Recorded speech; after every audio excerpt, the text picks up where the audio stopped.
Yo, what's up guys, Peppino here. Today I'm making a build guide on Cobra Lash.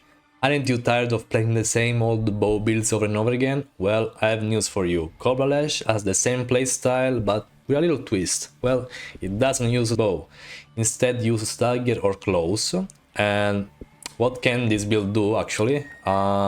It can get you through the axe real fast, plus it is a great mapper. You can farm legions, expeditions, breaches with it, thanks to its chains and attack speed. Plus, since we are using Deadeye, we will get some bonuses such as projectiles, chains and tailwind. This build has potential both with cheaper versions and expensive versions. Like for example, you can take down Uber bosses with I made a world stacking version last league and it was insane. I could do anything. So yeah, with that said, I'm gonna go into it. Today I'm gonna use Path of Building, but if you don't have it, don't worry, you can always use POB.in. It is the same stuff pretty much, it has the same functionalities. Actually, maybe it could be slightly better, because as you can see, if I hover the gems, it shows us when and where you will get them. So for example, Sniper's Mark, Act 1, from Nessa, after doing the Breaking Some Eggs questline. So yeah, you can use both, I don't care, but for this guide I am personally gonna use Path of Building because I know it better. And yeah, so this is how I'm gonna structure this guide. First of all, I'm gonna explain the skills, items and trees of every section of the build, like level 12, 13, 58 and so on. And I'm gonna of course put some information here and there, like of course if you go on the notes section of Path of Building, I've put a bunch of stuff to help you out. And so if I miss or you miss something from the video, like don't worry, probably everything will be here. That being said, we will start right now. We will start with Cobra Lash right away. We are very lucky for that. And we can link it with added cold damage and volley support. Next we use Sniper's Mark manually. What does it even mean? So we will cast Sniper's Mark on the toughest enemies. So for example, if you are against a boss, you cast Sniper's Mark on it, or like against a tougher rare monster. So this will help us a lot damage wise. We will use Frostbling as a traveling skill. I suggest you to keep it level 1, and the Shield Charge as a movement skill to move around the maps and so on. About the items, Act 1, I mean, there is nothing much to say. I suggest you to pick up any claw that you find and possibly keep the one with flat damages. Maybe having a shield and possibly, if you find it, a pair of boots with movement speed, and also if you find them, iron rings that give flat physical damage with a rusty sash. It is not mandatory, you can put whatever you want. Of course, you'll need a claw with flat damage. About the tree, I mean, there is nothing much to say, honestly, like this is real simple for now, so I'll skip it. Let's go level 33. So level 33, we will add the Trinity support to Cobra Lash. What is this Trinity support? Well, I'm gonna explain it in a very simple way. To proc it, it is a buff. To proc it, you'll need every single type of damage. So cold, fire and lightning. And there is a trigger, so you need enough damage of each type. So that's why we're using added cold damage, anger, and possibly like a lightning, flat lightning in the claw. So as you can see, we have lightning 1, we have anger 2, which is fire, and we have cold 3, which is cold. And we have every possible type of damage. Of course, I'm talking about elemental damage, and so the Trinity can proc in the right way and will give us a lot of damage. Talking about the movement skills, is still the same. Frostbling with shield charge, now we added faster attacks to go faster. Sniper's Mark still going manually. Anger and Herald of Ice. And if you want, it's not mandatory, as you can see, Blood Rage, that gives us a bit of attack speed and Leech. Talking about the items, is still the same. Pretty much this build like will have the same like rules. Like you need to have a good claw with good means with flat damages. Early on we will have a shield. And okay, now this is a very important piece of the video. Like at level 33 you will start to unlock the crafting recipes for flat damages. It's not a suggestion, it is mandatory that you craft a flat damage once in your gear, because that is an error that people do, that they don't actually like craft flat damages on gear on the axe, but it helps a lot. So in case you get stuck or you forget, I mean, it is mandatory. So you will unlock them at, for example, like lightning damage to attacks, the Lunaris Temple level 2, Act 3 area level 30, and it costs 4 Transmutation Orb. I suggest you so to craft it in the Amulet on Rings. As you can see, I've put it here, lightning damage. Of course, 3 is a bit too much. 1, it's okay.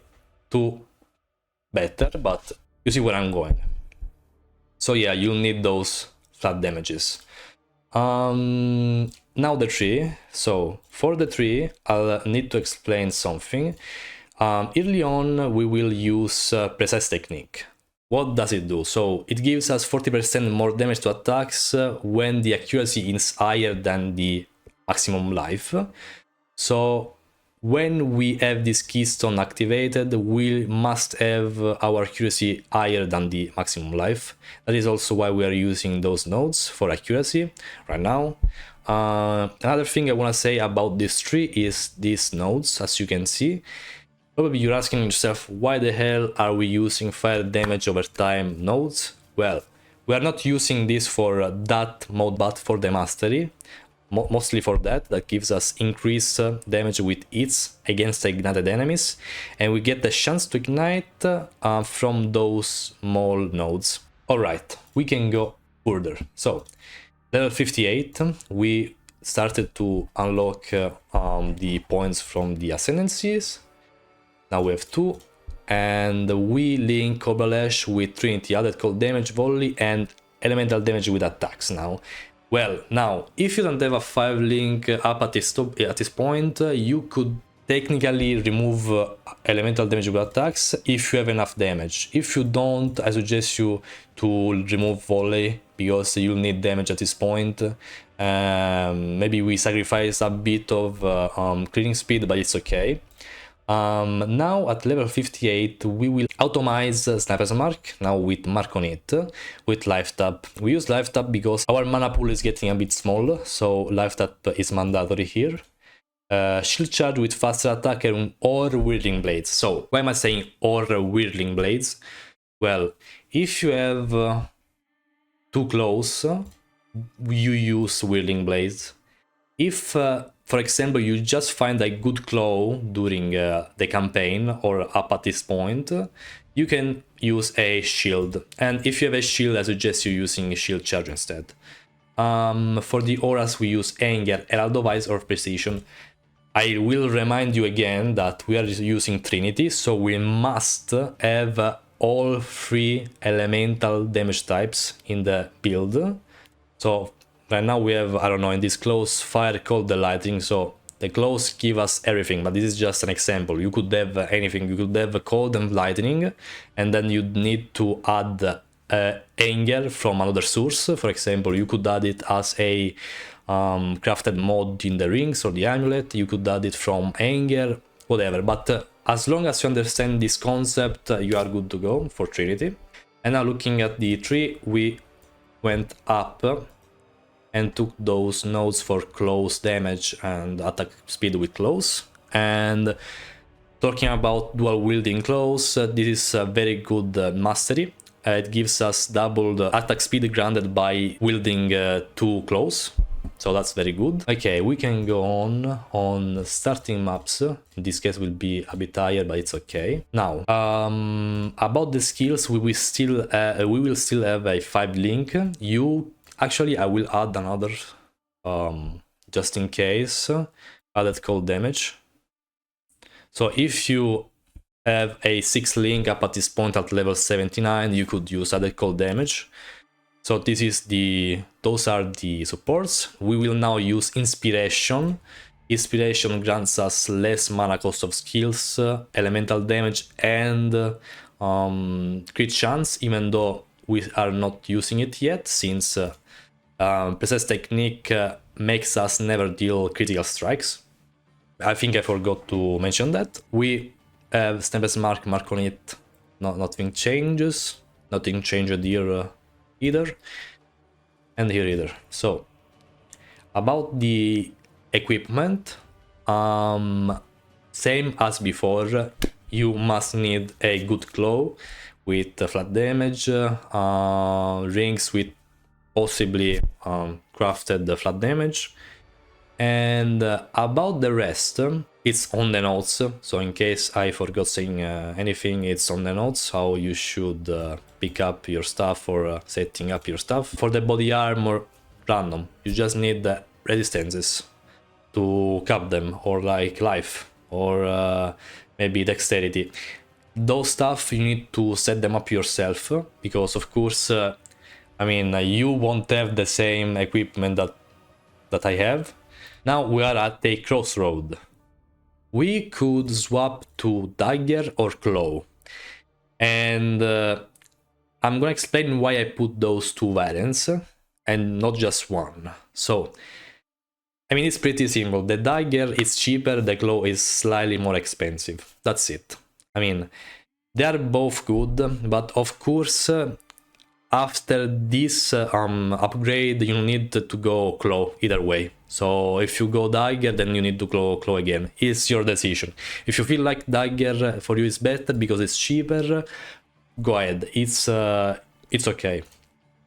Now, okay, so for the dagger, we will use a white wind that gives us some flat damage, attack speed, and some bonuses if we have our offhand empty, such as 35% chance to suppress spell damage and 150% increase cold damage. For the rest of the gear, you'll just need some, the same as always, guys. Flat damage, resistances. If you lack some strength or intelligence, you go with those statistics. And that's it. For the flasks, you just need a life flask, divine mana flask, possibly a jade flask, possibly a diamond flask, or and a tincture. I'd say that the only thing that it might be mandatory is the tincture that boosts our damage a lot. For the gems, it's pretty much the same. The only thing that we are adding is Nightblade. So Nightblade is a really important support for this type of builds, because it gives us elusive on critical strike, and subsequently will give us other bonuses when we are elusive, such as crit multi and crit chance. So it's very, very important. As you can see, it gives us 136% crit multi when the elusive is at its max effect. For the rest, we use Frostbling Blood Rage, Cyber's Marks the same, Willing Blaze the same, Flame Wall. So why are we using Flame Wall? Just to boost a bit our damage, and it is also our power charge source. We can only get for now power charge from this source, from the Flame Wall. But what is Flame Wall? Maybe you're asking that yourself. It is a flame wall where if you shoot a projectile through it, they will just they will have a flame aura, and that flame aura will grant us some fire damage, flat fire damage to the projectiles. We use Anger, Herald of Ice, Precision, and Flesh and Stone. Flesh and Stone, it is for the for our defensive layer, because it gives us less damage from enemies in aura. precision for the accuracy rating, because without it we are kinda missing some, and steel skin with cast when damage taken, with life tap of course, since we are kinda shit in the mana situation. Okay, why did I say that the crit swap claw is expensive? Well, we have more uniques, and 2 claws is kinda expensive, rare claws. Like you need either to craft them or to buy them, and like buying good rolled, good crafted rare claws at the start of the league is pretty expensive. Also we have some uniques, which in my opinion they are not even mandatory. Maybe Carnage Art could be slightly more mandatory because it helps us immensely with attributes and resistances. I mean attributes mostly. Wake of the Extraction gives us lightning damage flat, and Prism Wave gives us a lot of flat damage, plus some elemental resistances.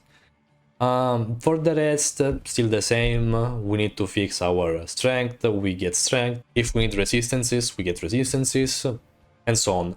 The only thing you need to care about if you want to have more damage is the flat damage. And of course, now that we are crit version, possibly even crit. So if you can get crit on the claws, that will be even better. So now you have to focus on more stuff like flat damages, attack speed, crit, and so on. You will see the improved version later. So in this, okay, now after you get at this point, I mean, there is only one way to upgrade this build, either to swap to the Dex Dagger, or to continue it, maybe getting better clothes, better gear in general. You could do that, no problem. I will explain a bit of the deck stacking version, which is, I think, very, very good. Let me show that right now. Okay, so for this one, we're using End of Thought and Motion, which is a breach unique. It shouldn't be that hard to find. I remember last league on Keepers was very easy. Honestly, like first day of the league was 20-30 chaos max. It's mid-game, so we are not on the early game anymore. We will use a Fractal Thoughts that will give us some crit, dexterity, and elemental damages. I mean, that is very good because it gives us a lot of stuff per stats. A Breeze Grab that gives us 1% increased damage per 15 dexterity. Gloves with dexterity of course, resistances, damage while leeching life. Garukan's Flight, that they are really important. I mean, they give us a lot of evasion, dexterity, move speed, but most importantly life per 10 dexterity, and immune to Burning Ground, Shock Ground, and Shield Ground. But I mean, we are taking those for the life. Astramentis, of course, I mean, a lot of attributes. And those which are pretty expensive, I mean, we are talking about a increased dexterity implicit on a ring with dexterity, resistances. That's a lot of stuff. I mean, this is the same except doesn't have dexterity as an implicit. And the belt, same as this ring with increased dexterity with as an implicit, with dexterity, life, and resistances. Talking about the skills, I mean, should be very similar to the dagger, honestly, shouldn't change much. The only thing that changes, I mean, it's nothing, we use the same shit. Now let's talk about the tree. This tree is slightly different. We are using cluster jewels now and timeless jewels. So this timeless jewel gives us increased dexterity and possibly, I don't know, okay, crit, projectile damage even, yes, and dexterity. I mean, of course, the most important one is the increased dexterity, but if you can get like projectile damage or crit is good. If you don't know how to actually calculate those jewels, I should have a video about it, I will link in the description.